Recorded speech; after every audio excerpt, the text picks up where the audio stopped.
नमस्ते YouTubers, मी तनुजा पाटील। तर शासनाचा मोठा निर्णय आलेला आहे। आता सर्व कागदपत्रांवर आईचं नाव हे बंधनकारक असणार आहे। आता हे कधीपासून लागू होणार आहे, नक्की कोणासाठी हा जी.आर. आलेला आहे, त्यानंतर आपल्या कागदपत्रांवर कशा पद्धतीने आईचं नाव लागणार आहे हे आपण या व्हिडिओमध्ये पाहणार आहोत। व्हिडिओ नक्की शेवटपर्यंत पहा। अशाच महत्त्वाच्या व्हिडिओ तुम्हाला या चॅनलवर पाहायला मिळतील। चॅनलवर नवीन आला असाल तर चॅनलला सबस्क्राइब करून ठेवा।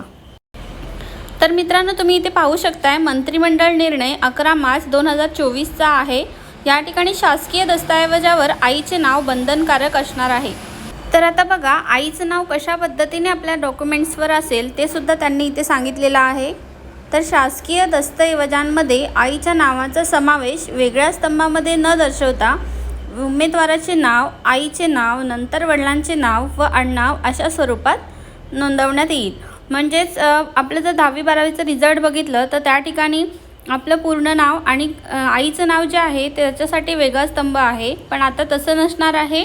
आता मुलाच्या नावानंतर आईचं नाव लागणार आहे, त्यानंतर वडिलांचं आणि नंतर आडनाव लागेल।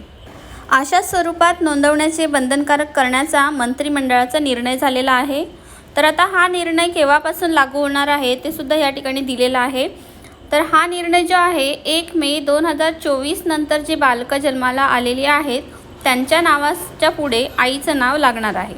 तर हे नाव कुठे कुठे लागणार आहे, तर त्यांच्या कागदोपत्री म्हणजे त्यांच्या आधार कार्डपासून जे महसूल दस्तऐवज असतील, वेतन चिठ्ठी, सेवा पुस्तके, विविध परीक्षांच्या अर्जाचे नमुने, त्यानंतर 7/12 झाले, तर या डॉक्युमेंट्सवर अगोदर बालकाचं नाव, नंतर त्यांच्या आईचं, नंतर वडिलांचं आणि नंतर त्यांचं आडनाव लागणार आहे।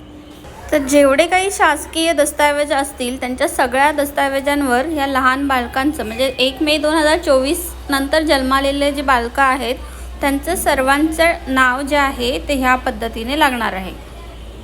हे आता कंपल्सरी करण्यात आलेलं आहे। आता तुम्ही म्हणाल विवाहित स्त्रियांसाठी काय असेल, तर त्यासाठी सुद्धा दिलेलं आहे। तर विवाहित स्त्रियांच्या बाबतीत सध्या अस्तित्वात असलेल्या पद्धतीनुसार म्हणजेच विवाहानंतरचे नाव जे आहे ते त्यांचं नाव, त्यांच्या पतीचं नाव आणि आडनाव अशा स्वरूपात नाव नोंदणी करण्यात येणार।